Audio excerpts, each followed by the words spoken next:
نفس إن لم تغفري لا تجزعي.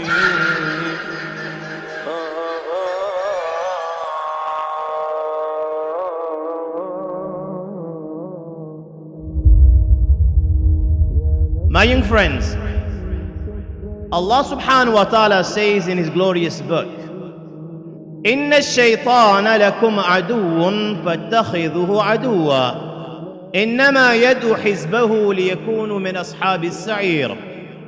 Verily the shaitan is an enemy to you, so treat him as an enemy. Don't treat him as a yar, as a friend, as a companion, as a buddy to lime and dine with. Treat him as an enemy. The only thing that interests him is that you burn in the fire of hell. You didn't get it the first time. Maybe you thought Allah wasn't addressing you. So this time round, Allah calls you by name. So there is no misunderstanding. And Allah says, Ya ayyuhalladhina amanu. Or those of you who believe. That's people like yourself and myself. La tattabi'u khutuwati shaytan. Do not follow in the footsteps of the shaitan. Innahu lakum aduwwun mubin. He's a clear and open enemy to you. Innama ya'murukum bis-su' wal-fahsha wa an taqulu 'ala Allahi ma la ta'lamun. He commands you to commit evil and sin, and that you say against Allah that which you do not know. O Musliman, وَمَنْ يَتَّخِذِ الشَّيْطَانَ وَلِيًّا مِّن دُونِ اللَّهِ فَقَدْ خَسِرَ خُسْرَانًا مُبِينًا. You're going to take the shaitan as your friend instead of Allah? Then you're going to make a loss. You're going to make a loss in the dunya, and you're going to make a loss in the akhirah. O Musliman, وَإِمَّا يَنْزَغَنَّكَ مِنَ الشَّيْطَانِ نَزْغٌ فَاسْتَعِذْ بِاللَّهِ إِنَّهُ سَمِيعٌ عَلِيمٌ. If a whisper comes to you from the shaitan, seek refuge with Allah. Seek refuge with Allah. Make this dua. قُلْ رَبِّي أَعُوذُ بِكَ مِنْ حَمَزَاتِ الشَّيَاطِينِ وَأَعُوذُ بِكَ رَبِّي أَنْ يَحْضُرُونَ. O Allah, I seek refuge with you from the whispers of the shaitan. And O Allah, I seek refuge with you, lest the shayateen come close to me, lest the shayateen come near me. My young friends, time after time the Quran warns you and I, beware of the shaitan. Do not befriend the shaitan. The shaitan is an open enemy. If you befriend him, you're going to make a loss in the dunya as well as the akhirah. Time after time the Quran encourages people like yourself and myself that take protection from the shaitan with Allah. Make this dua. O Allah, I seek refuge with you from the whispers of the shaitan, and I seek refuge with you lest the shayateen come near me. That is because he's man's greatest and oldest enemy. The day you were born, the shaitan was there. And the day you leave this world, you will see the shaitan there, trying his utmost best to lead you astray. Trying his utmost best to take advantage of when you are at your weakest, when you're suffering from the pains of death, are on the verge of leaving this world. Shaitan will try his utmost best so that you die on kufr, so that you burn in hell forever and ever. Why do you think every child that comes in this world, he cries? Every child that came into this world, other than a selected few, came crying. And the reason they came crying was because Shaytan was there. He introduced himself to you. He showed you how much he hates you. As a result, he pokes you, he harms you, he injures you. As a result of which, when you come into this world, you come crying. He was there when you were born, and he will be there when you leave this world. My young friends, the great Imam Ahmad ibn Hanbal rahimahullah, Sahib Musnad, who knew several 100,000 ahadith of Rasulullah sallallahu alaihi wasallam off by heart, sanadan wa matanan, chain of narration along with the text. He's on his deathbed. His son is there witnessing this. He says, every time my father, he would fall unconscious, then he would gain consciousness. And every time he would come round, he would make ishara with his fingers, he would indicate with his fingers, no, no, no, not yet. His son's sitting there and he's addressing his father. Abba Jan, are you seeing something that we can't see? Who are you addressing? Who are you speaking to? We can't see anyone here. And the great Imam Ahmad ibn Hanbal rahimahullah says to his son, "O my beloved son, the Shaytan is here and now in this gathering. And he's biting his fingers. And he's saying to me, O Ahmad, you have escaped me. O Ahmad, you have escaped me." And I'm saying to the Shaytan, no, I haven't escaped you. Not till my soul leaves my body. Till my soul doesn't leave my body, I haven't escaped you. This was Imam Ahmad ibn Hanbal rahimahullah. Such was the caliber of this individual that he knew several hundred ahadith of Rasulullah sallallahu alaihi wasallam off by heart. And he spent his entire life serving the deen of Allah and teaching the hadith of Rasulullah. He is the same scholar that says, there's not a single hadith in my musnad in which I haven't acted upon, to the extent I was informed that Rasulullah sallallahu alaihi wasallam was treated by the means of cupping, and he gave the cupper 1 dinar as his wage. When I came across this hadith of Rasulullah sallallahu alaihi wasallam to follow in the footsteps of Rasulullah sallallahu alaihi wasallam, I was also treated by the means of cupping, and I gave the cupper 1 dinar. This was the quality of this individual who's saying that the Shaytan is standing in front of me, biting his fingers and saying, "O Ahmad, you've escaped me. O Ahmad, you've escaped me." My young friends, Shaytan and his army, whether it's Khinzab, whether it's Walahan, whether it's Dasim, whether it's Zalaynur, 24 hours a day, 7 days a week, they are working, looking for any and every opportunity to lead you astray, so that you become an inhabitant of the fire of hell and that you burn forever and ever. I ask you, my young friend, what did Shaytan say to Allah with regards to yourself and myself? Let me remind you, the Shaytan said to Allah, "O Allah, لَأَقْعُدَنَّ لَهُمْ صِرَاطَكَ الْمُسْتَقِيمِ." O Allah, I will sit in wait against them on your straight path. ثُمَّ لَآتِيَنَّهُمْ مِنْ بَيْنِ أَيْدِيهِمْ وَمِنْ خَلْفِهِمْ وَعَنْ أَيْمَانِهِمْ وَعَنْ شَمَائِلِهِمْ. O Allah, then I will come to them from in front of them. I will come to them from behind them. O Allah, I will come to them from the right of them to the left of them. O Allah, I will come to your servants however I can get them. He said, "O Allah, لَأُذِلَّنَّهُمْ وَلَأُمَنِّيَنَّهُمْ." I will lead them astray. I will arouse false desires in them. O Allah, لَأُزَيِّنَنَّ لَهُمْ فِي الْأَرْضِ وَلَأُغْوِيَنَّهُمْ أَجْمَعِينَ. I will adorn the path of error. I will beautify sin, gambling, fornicating, taking dope, selling dope. O Allah, so they commit sin. لَأُغْوِيَنَّهُمْ أَجْمَعِينَ. And I will lead every single one of them astray. This is what he said to Allah subhanahu wa ta'ala with regards to yourself and myself. And this is how much he hates you and I. And he will not rest till we become the inhabitants of the fire of hell. And today, my young friends, every single one of us, إِلَّا مَنْ شَاءَ اللَّهِ إِلَّا مَنْ أَصِبَ رَبُّهُ, except those who Allah has protected. Every single one of us today, my young friends, we're embracing the Shaytan, we're befriending the Shaytan, and we're adopting the ways of the Shaytan, and not walking, but we're running towards the fire of hell. My young friends, the Shaytan is so deceiving and is so cunning that our little minds cannot even begin to imagine such deception. He is the master of trickery. He is the master of deception. The story of Sayyidina Muawiyah radiallahu ta'ala anhu comes to mind. Sayyidina Muawiyah radiallahu ta'ala anhu on one occasion doesn't wake up for his tahajjud.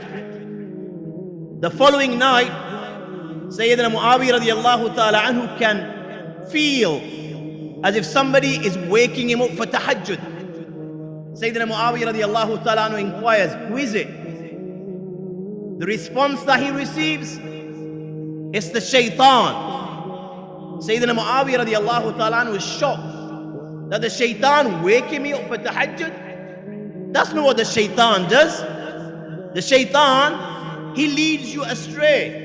He takes you away from Allah. He takes you away from the deen. The Shaytan doesn't bring you closer to Allah and doesn't encourage you to do good and take you to paradise. So Sayyidina Muawiyah radiallahu ta'ala anhu was baffled that the Shaytan is waking me up for tahajjud. The Shaytan explains himself, oh indeed Muawiyah, yes, last night I kept on patting you and stroking you, as a result of which you didn't wake up for your tahajjud. But then, oh Muawiyah, when you actually finally woke up for salah, you cried so much that you didn't wake up for your tahajjud. There was so much nadamat, so much regret inside your heart.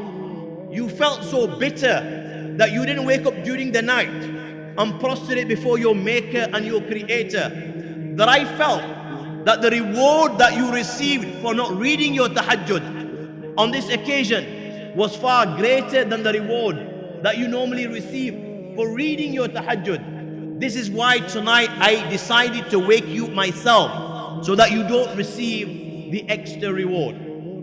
Now my young friends, who would ever think that this is the way the Shaytan works? You and I cannot even begin to imagine such deception. This is why I say he's a master of deception. He's a master of trickery. And he plots and plans in organized stages. And then when he carries out his plan, my young friend, you think you were quick, or you think, you know, Usain Bolt is quick. Believe me, this guy will make Usain Bolt look silly. When he plots and plans, he's so swift that before you even know it, he's taking you out of the fold of Iman and you become kafir and you won't even realize it till it's already happened. The great master of hadith, Ibn al-Jawzi rahimahullah, relates a very beautiful tradition in his Talbis Iblis. He relates, there was a man from amongst the Bani Israel, and this man was the most godliest man of his time. He would worship Allah subhanahu wa ta'ala by day, and he would worship Allah subhanahu wa ta'ala by night. Can you imagine the quality of this individual? Spends his days and night worshipping Allah. At the same time, there lived three brothers who had one sister. Now these three brothers who had one sister wanted to elevate the kalima la ilaha illallah. They wanted to go for jihad, for battle. But they were in need of somebody that could look after their sister. They trusted no one. She was young and she was beautiful. They could trust no one other than this godly man. So they approached him. Okay, bye. We want to elevate the kalima la ilaha illallah. Look after our sister and you will receive a share of our reward. This godly man wanted nothing to do with it. So he refused, he declined. But they kept on pleading. Okay, bye, we want to elevate the kalima la ilaha illallah. We're pleading, we're begging you. Please look after our sister. There's no one that we can trust other than you. You're a godly man, you're a pious man, you're a good man. We can trust our sister with you. He finally agrees. And he tells them, okay, leave your sister in this house opposite my place of worship. He would live in his place of worship, and she would live inside this house opposite his place of worship. He would worship Allah subhanahu wa ta'ala by day, he would cook her meal, and he would take this meal and he would leave it outside his place of worship, outside his door. And then he would go back inside. And then he would call her by name. She would open the door of her house, come to his place of worship, take her meal, and then she'd go back and she would eat and stay inside her house. And this is how time's passing. He would cook the meal, leave it outside his place of worship, go back in, call her by name, she would open her door, take the meal and go back inside. And this is how days are passing by. One day the Shaytan whispers, Kibai, what you playing up? You cook this meal, you leave it outside your place of worship, and then you give taklif. You trouble this girl.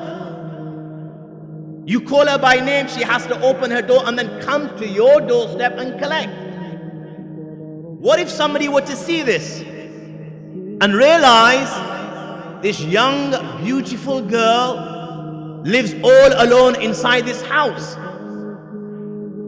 They may take advantage of her. They may rape her. This goes against the objective as to why her brothers left her with you. Don't you think it's better and more rewarding that you do this, that you take her food rather than leaving it outside your doorstep? Just take it across the road and leave it outside her doorstep. That way you won't be troubling her, you'll receive more reward, and there's more security in this. Nobody will see her, as a result of which nobody will rape her, and this fulfills the objective as to why her brothers left her with you. Now this is what the Shaytan's whispering. And this godly man's thinking, yeah, this makes sense, bhai. This makes sense, this is good. So what he does now is, he cooks a meal, and rather than leaving it outside his doorstep, he takes a few steps further, and he leaves the food outside her doorstep. Goes back in, calls her by name, she opens the door, she takes the meal, and she eats. And this is how now days are passing by. Days are passing by. Now one day the Shaytan whispers,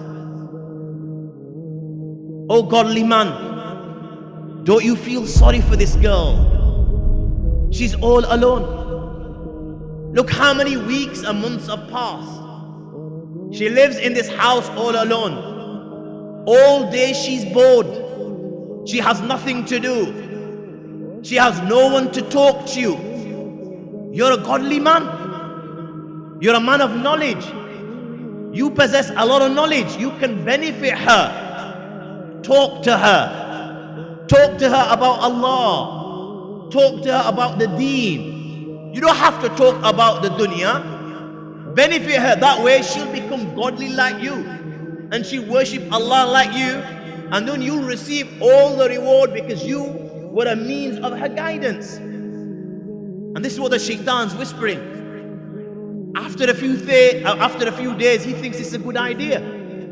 Bichari's idle at home doing nothing. I'm a godly man, I possess knowledge. Let me educate her so that she becomes a godly woman.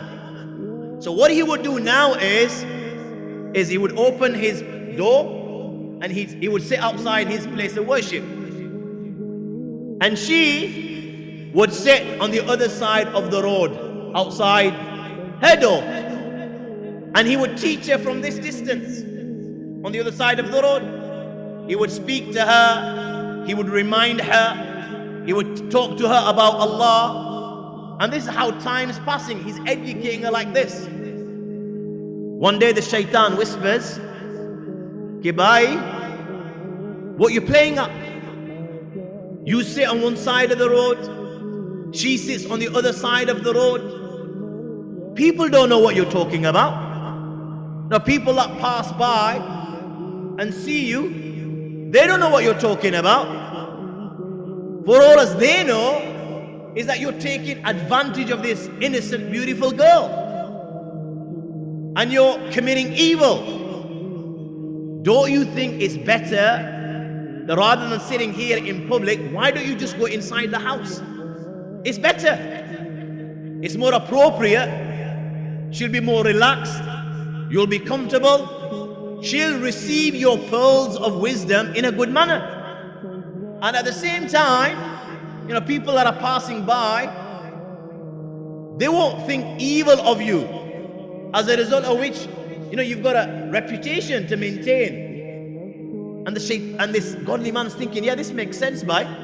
People don't know that we're talking about the deen. Those that pass by probably thinking I'm chatting this innocent, beautiful girl, and we're talking, evil.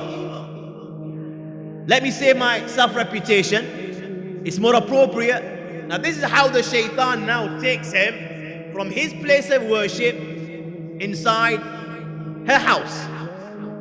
Slowly but surely, in this manner, the shaitan's whispering and he's beautifying this young, innocent, beautiful girl in his eyes, and before you know it, he's committed sin. He's committed sin, and as time passes, a child is born. Now the shaitan whispers, "Oh, what have you done? You're supposed to be a godly man. Look what you've done. What will become of you when her brothers return? They'll humiliate you. They'll disgrace you. They'll kill you. They'll break your place of worship.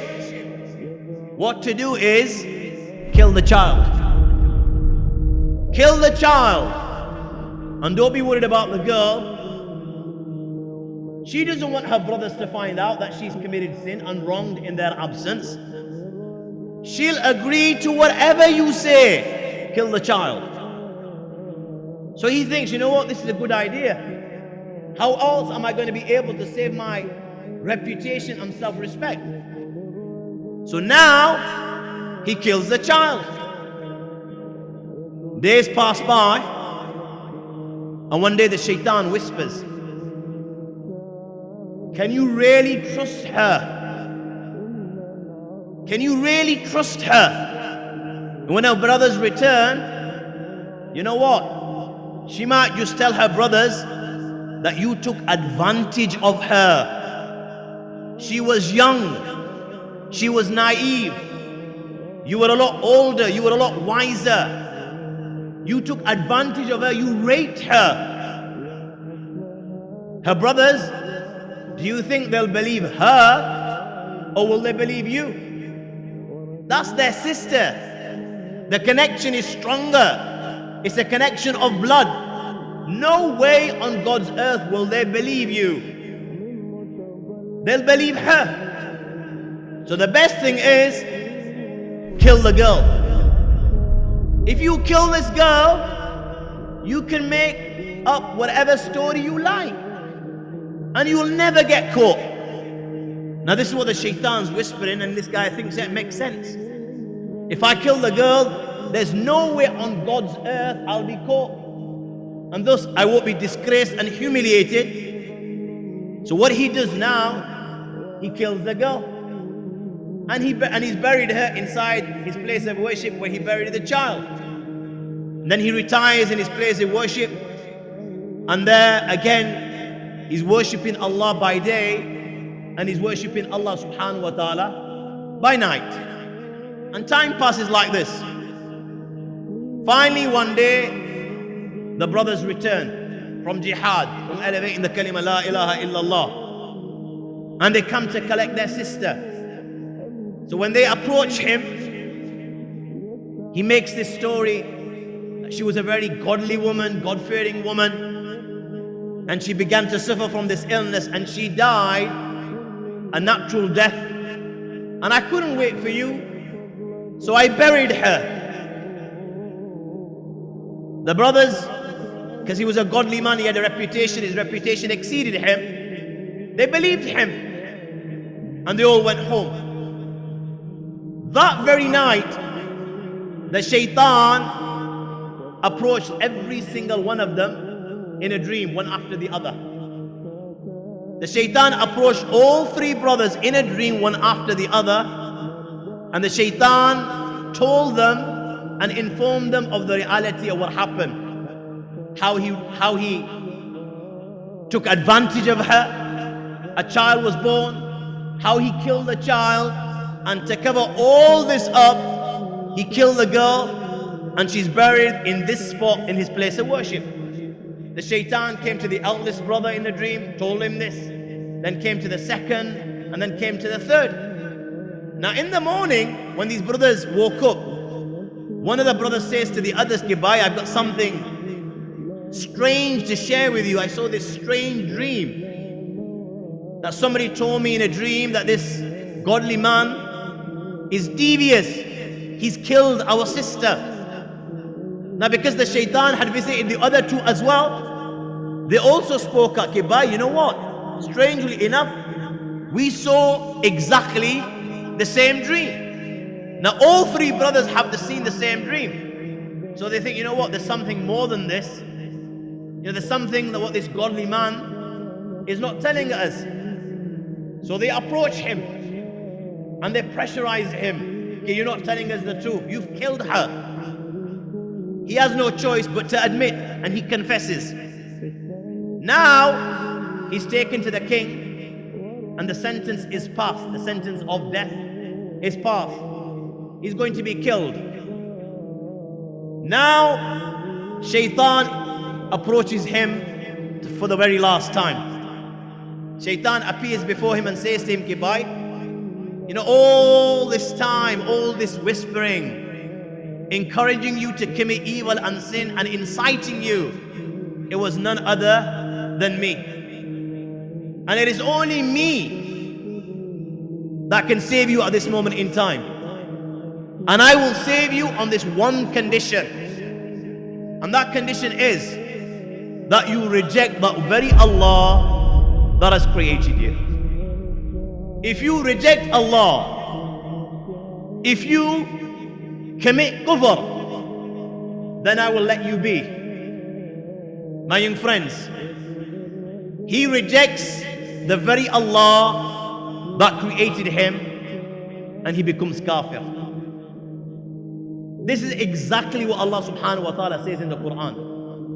Allah says in the Quran, إِذْ قَالَ الشَّيْطَانُ لِلْإِنسَانِ كْفُرْ فَلَمَّا كَفَرَ لِلْإِنسَانِ كْفُرْ فَلَمَّا كَفَرَ قَالَ إِنِّي بَرِيءٌ مِّنْهُ إِنِّي أَخَافُ اللَّهَ رَبَّ الْعَالَمِينَ. That the Shaytan encourages you to commit kufr, to reject Allah. And as soon as you reject Allah, he says, "I fear Allah, Lord of the entire universe." And as soon as he committed kufr, the Shaytan did a lega and let him be. Look how he executed his plan. From the most godliest man of the Banu Israel, he died as a kafir, he died as an unbeliever. Let me give you a fine example. Who hasn't heard of QARUN? Allah talks about him in the Quran. Allah mentions, "Inna QARUN kana min qawmi Musa fabagha alayhim." You know, QARUN, before he became what he became, my young friends, this guy was a big timer. He worshipped Allah subhanahu wa ta'ala for 40 years on a mountain without wronging Allah subhanahu wa ta'ala. How godly do you think QARUN was, that he worshipped Allah on a mountain for 40 years without wronging Allah? He would fast by day and he would prostrate by night. And Shaytan, his little cronies, many a time approached QARUN and tried to lead him astray, but they were not successful. So Iblis said to the little shayateen, "Leave it to me, I'll take care of him." So Iblis, he comes to the very same mountain upon which QARUN would reside and live, and he joins QARUN in worship. He appears like a godly man, and he's worshipping Allah subhanahu wa ta'ala with QARUN on this mountain. The difference was, Shaytan, the way he was worshipping Allah subhanahu wa ta'ala, made QARUN look small. QARUN would worship Allah, but the way the Shaytan would worship, his khushu, his khudu, his simplicity, his humbleness, the way he would beg Allah, he would make QARUN look so small and feel so small. QARUN would worship Allah, but then QARUN would get tired, and when he would get tired, he would rest. Whereas the Shaytan, this godly man, he'd worship Allah and he'd never get tired. QARUN would fast during the day, and at the time of sunset Maghrib, he would make iftar. He would break his fast. Whereas the Shaytan, he wouldn't open his fast, he wouldn't break his fast. He'd fast Some Wisal, he'd fast continuously. Like this, QARUN began to hold the Shaytan, this godly man, in high regard and look up to him and began to respect him. When the Shaytan succeeded in achieving this, now QARUN is looking up to him. One day the Shaytan whispers, talks to QARUN and says, "Oh QARUN, are you happy with this life that we live?" QARUN says, "What do you mean?" He says, "We worship Allah, which is a good thing, but we never interact with people. We never fulfill the rights of the people. When somebody dies from amongst the Banu Israel, we never attend their janazah. Don't you think it would be better that if we live where the Bani Israel lived, in a place of worship, so that way we've got our privacy, but at the same time, if somebody died from amongst the Banu Israel, we'd offer their janazah." So QARUN thought, yeah, this makes sense. That way we'd be able to do both things, worship Allah and also fulfill the rights of man, offer their janazah when they die. So this is how now Shaytan takes QARUN from the mountain, and they're living in this place of worship, and the Banu Israel had taken responsibility of providing them with food and drink and taking care of their needs. And this is how time passes. One day, the Shaytan says to QARUN, "Oh QARUN, are you happy with this life that we live?" So QARUN says, "Kibai, what you're referring to?" You know, Shaytan, this godly man, says to QARUN, "QARUN, look, we're a burden on people. We live on handouts. We don't work and earn our daily bread. It's provided for us by the Banu Israel. They work hard and then they give us our food and drink. There's no dignity in this. There's no honor in this. This is not a good thing." So QARUN said, "Yeah, that makes sense, bhai. There's no dignity and honor in this. What should we do?" So Shaytan says, "Let's worship Allah subhanahu wa ta'ala for 6 days, and only for 1 day we'll work. And whatever we earn on that 1 day, we'll utilize this for our food for the entire week. It will suffice us." Now obviously this made sense to QARUN, and QARUN agreed. Now what they're doing is worshipping Allah subhanahu wa ta'ala for 6 days, and only 1 day of the week they would go work. And whatever they would earn, they would utilize for their food and drink, because there was more dignity and honor in this. Time passes by. One day, the Shaytan finally says to QARUN, "Oh QARUN, are you happy with this life that we live?" He says, "What do you mean?" He says, "We worship Allah, but we never give any sadaqah, any charity. We never dig wells. We never help the poor and needy, because we only work 1 day and we only earn enough that sustains us for the whole week.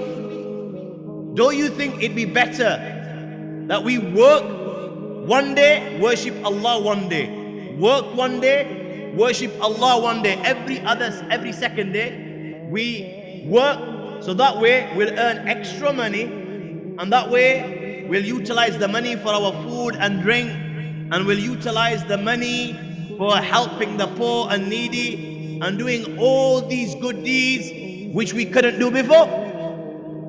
It made sense to QARUN. Now what they're doing is worshipping Allah one day and working one day.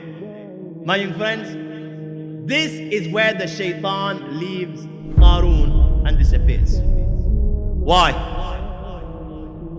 My young friends, as soon as QARUN started receiving the dunya, he went astray. Which is the biggest fitna for the ummah of Muhammad sallallahu alaihi wasallam? What did our beloved Nabi Kareem Muhammad sallallahu alaihi wasallam say? Which is the biggest fitna?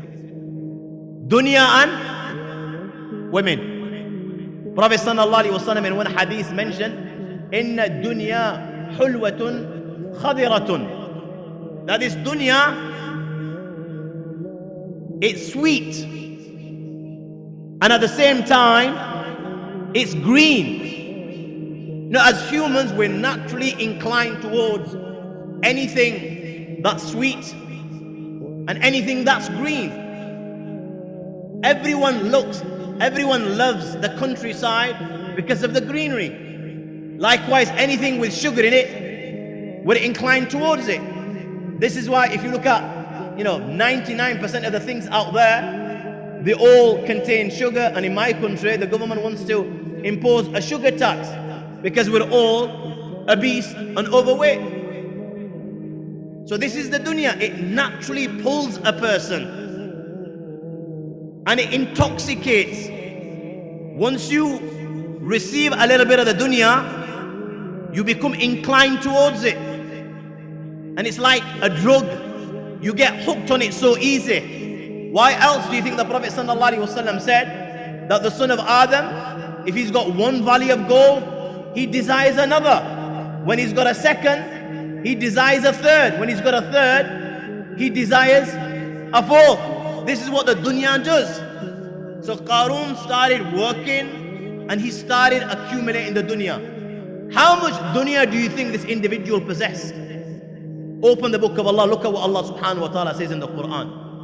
You and I, we have $5 in our pocket and we think we're big. All of a sudden you can't even walk on the dunya. Yeah, pride and arrogance kicks in. You start opening your buttons and you start showing your chest because you're something special. That's just a few dollars in your pocket. Pride and arrogance kicks in. Yeah, and if you had a bank account with some stash in it, you would even walk on the ground. Yeah, you do can you remember Jacko and his moonwalk? That's how you'd walk on the dunya. That's what dunya does. This guy, you know how much he possessed? Look at what Allah subhanahu wa ta'ala says in the Quran. وَآتَيْنَاهُ مِنَ الْكُنُوزِ مَا إِنَّ مَفَاتِحَهُ لَتَنُوءُ بِالْأُصْبَةِ أُولِي الْقُوَّةِ. Have you seen Maulana Ansar there? He's a big guy. MashaAllah, and so is Maulana Shiraz. They don't come any bigger. Yeah? If we had hatte guys like this, hatte means strong, big guys, Pathan type guys, yeah, like this, a large group with our biceps out there, yeah, in shape, a large group of individuals like this, yeah, they'd struggle to carry the keys to the treasures of QARUN. This is how much Allah subhanahu wa ta'ala blessed him. Warehouses upon warehouses of mal. Yeah, warehouses that a large group of people would struggle to carry the keys to his treasures. How much do you think he actually possessed? But it got to him just like it gets to every single one of us. Illa man sha'Allah, illa man asima rabbuk. Except the Uthmani Ghanis and Abdurrahman ibn Auf radiyallahu ta'ala ajma'in of the world. Other than this, every single one of us becomes intoxicated, he slips, and it takes him out of the deen. This dunya got to QARUN. When Allah made zakat compulsory upon the Banu Israel, he rejected, he refused to pay. And on top of this, he accused Hazrat Musa alayhi salatu wasalam of adultery.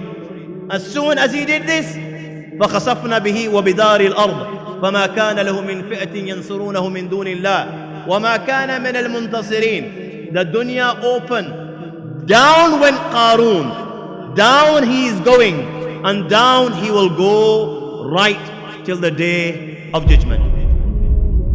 My point is, guys, if this was the end of that godly man from amongst the Banu Israel who spent his entire life doing good, that from Iman the Shaytan took him to kufr without him even realizing.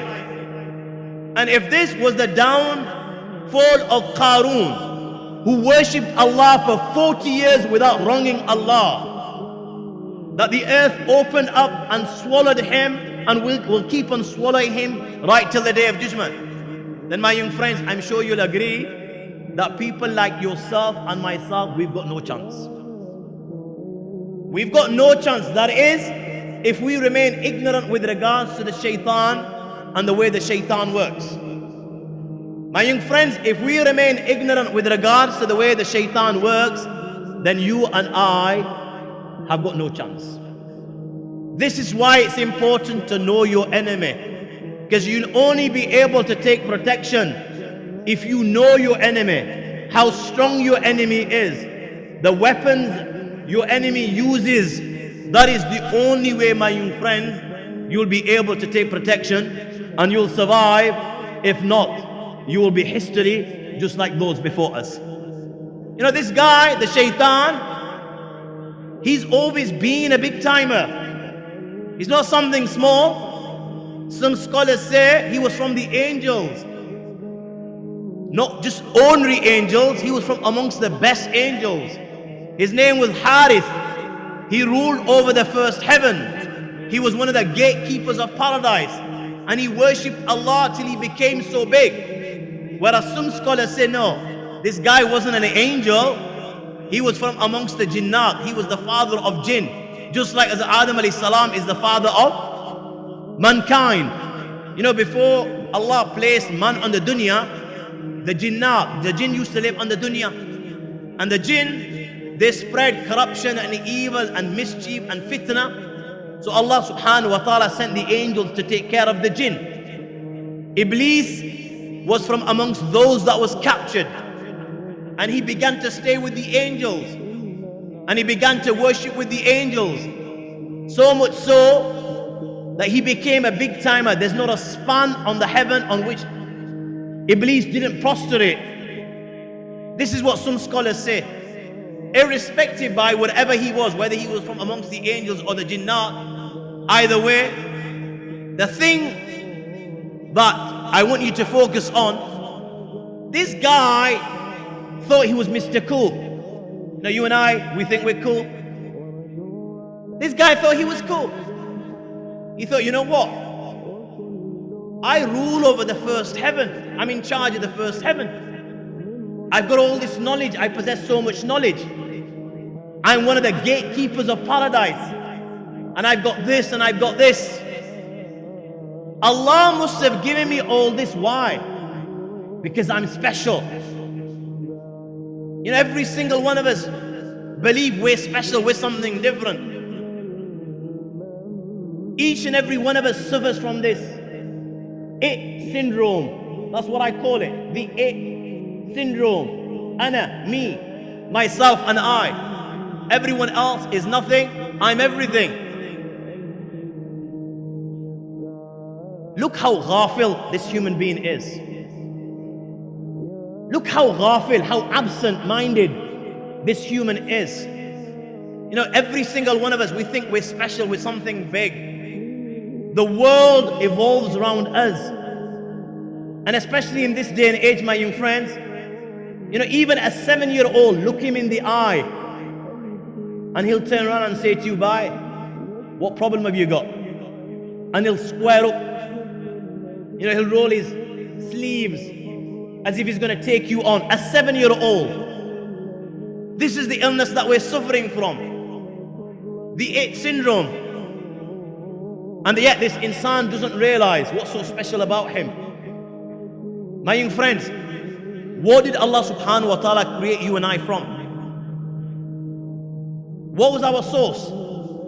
Mitti? The earth? Did Allah not create as Adam alayhi salatu was salam from the earth? What's so special about this earth that you and I suffer from this illness? Me, myself, and me again. What's the value of this earth that you walk on? You walk over it, you trod all over it. What value does it have? I don't see any of you collecting this earth and taking it to your homes and placing it in the best room of your house, in your best cupboard for display, that you've got a bit of earth. You have no value for it. You trod all over it with your feet. This is what Allah created you and me from. And then as a means in the dunya, what did Allah subhanahu wa ta'ala create you and me from? Allah created us from semen. What semen? It's filth. It's impure. I don't see you walking down the street with a handful of semen and being so proud about it. Okay, whoa, bye, look what I've got. Do you do that? I dare ask you in this day and age, because some wise guy might just say, you know what, I do that. Because in this day and age, we make the jahiliyyah look respectable.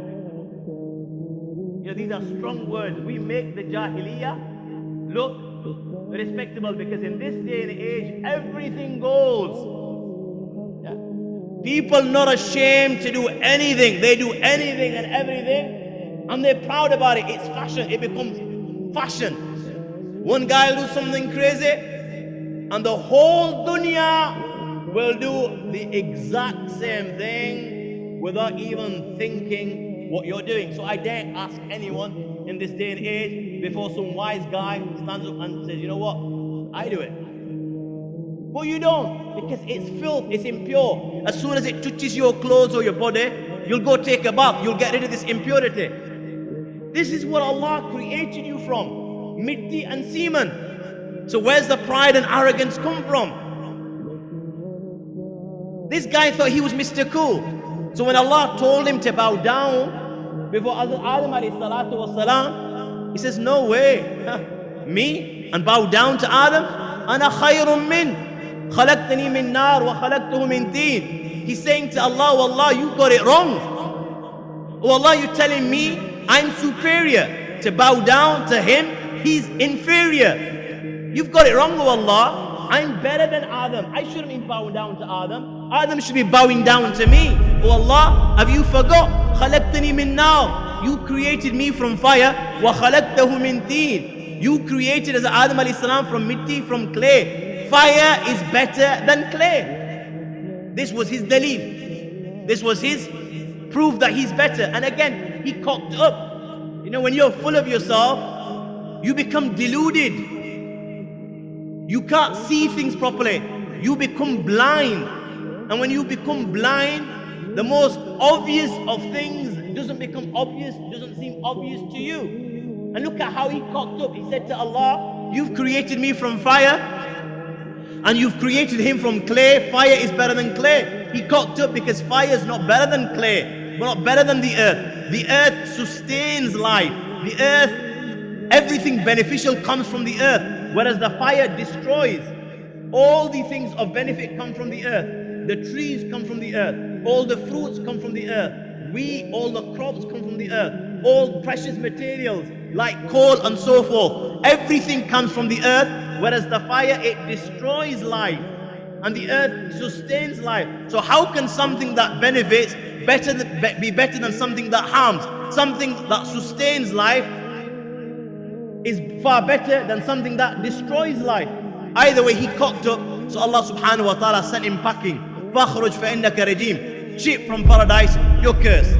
Now this is where the battle between good and evil started from. Now the shaitan, so you know what? My downfall, what was the cause of my downfall? This man that Allah has created called Adam. Now our mother and father used to live in Jannah and rejoice in paradise and enjoy the blessings of paradise. Allah subhanahu wa ta'ala told him not to go near a certain tree. And the shaitan knew of this. And he thought, you know what, there's my chance. Yeah. So he started whispering and saying to Adam alayhi salatu wassalam, ما نحاكما ربكما عن هذه الشجرة إلا أن تكون ملكين أو تكون من الخالدين. The only reason Allah told you not to go near this certain tree, O Adam, is because you'll become an angel and you'll live forever and ever. And then he started taking oath. وَقَاسَمُهُمَا إِنِّي لَكُمَ لَمِنَ النَّاسِينَ. Allah ni qasam, I swear by Allah, O Adam, I only want good for you. I want you to live forever and ever. I want you and your wife to enjoy the blessings of paradise. That's the only reason I'm telling you. And before you know it, my young friends, as Adam alayhi salatu wasalam and our mother, they've eaten from the tree, their sat has been exposed, and before you know it, they have been sent on the dunya alongside the shaitan, Iblis. He had a go at our mother and father, and he succeeded. Now, my young friends, it's our turn. We're next. And he will not rest till he doesn't lead us astray. He attacks the believers in 6 different stages. 6 different stages he attacks the believer. Stage number 1 is martabatul kufr. His primary objective is to make you and I kafir. That's his primary objective. And he will not move on to stage 2 till he's tried everything in stage 1. And he'll try and he'll keep on trying. And why will he keep on trying? Because he knows he will only succeed in his mission if you become kafir.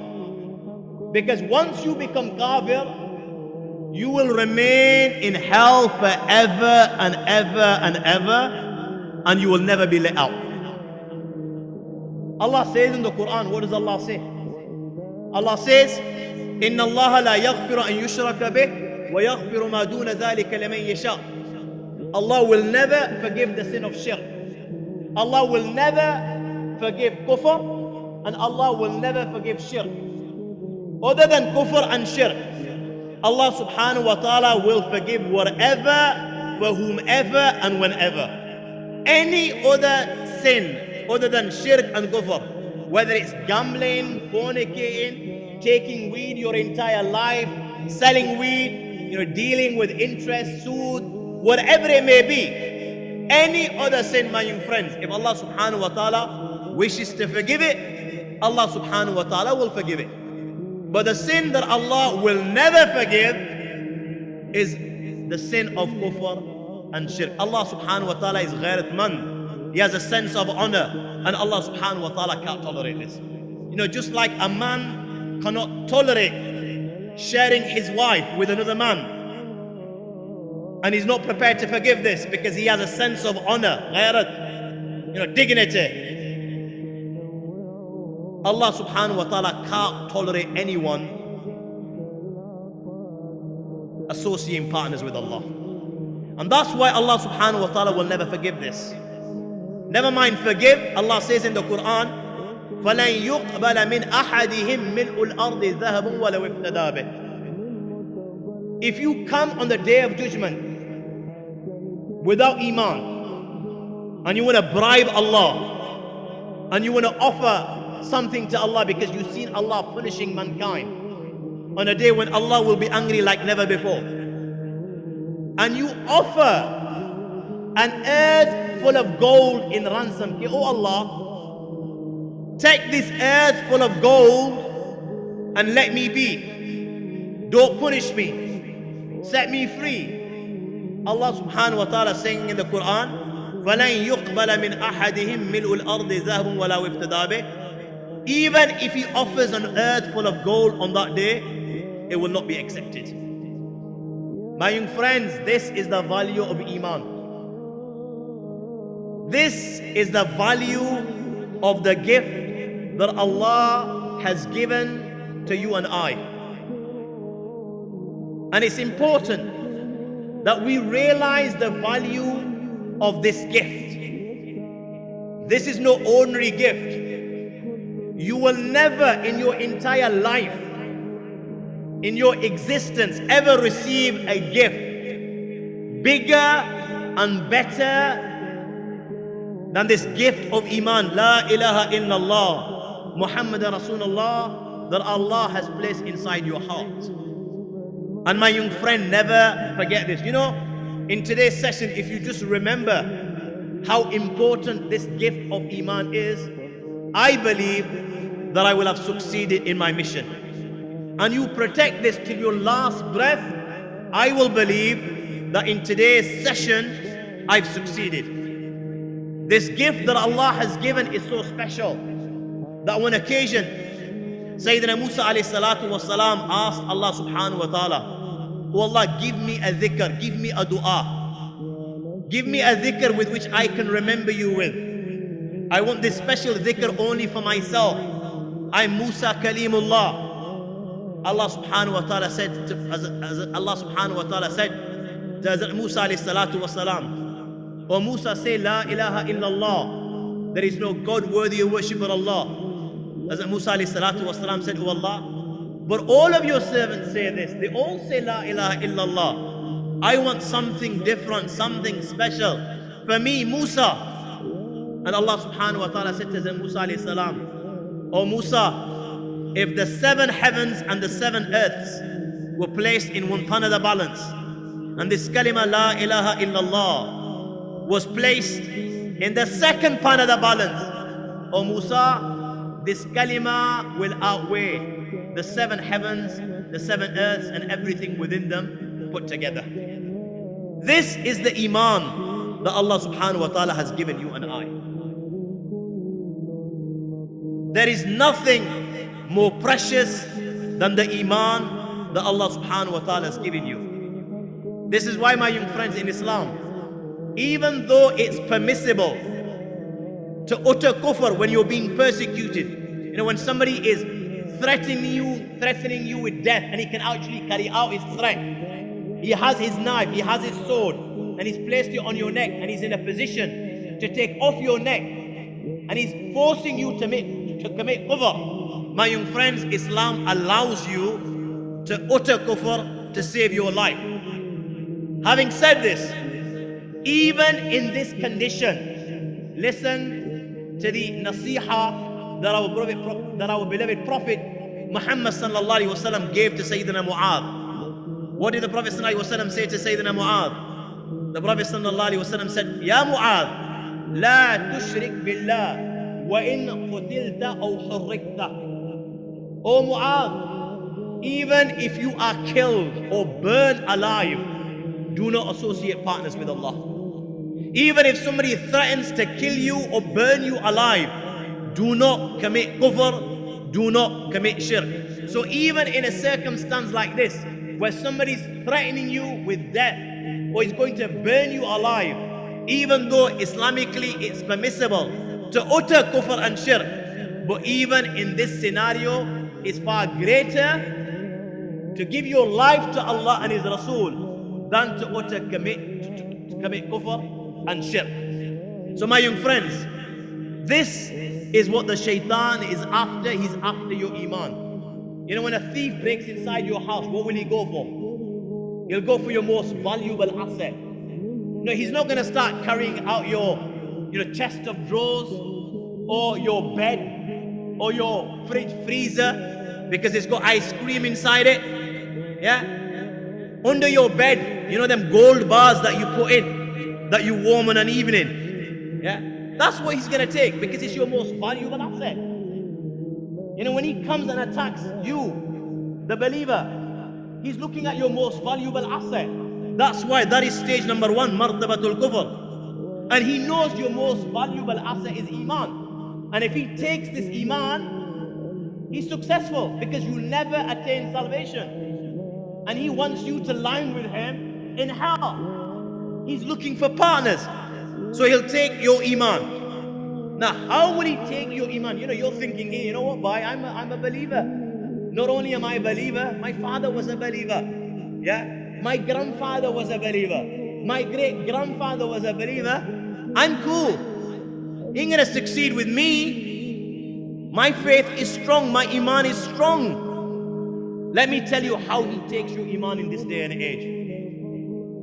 In this day and age, my young friends, he's got people like Stephen Hawkins. I'm sure you all know who Stephen Hawking is. You know, in this day and age, it's become fashion to be an atheist.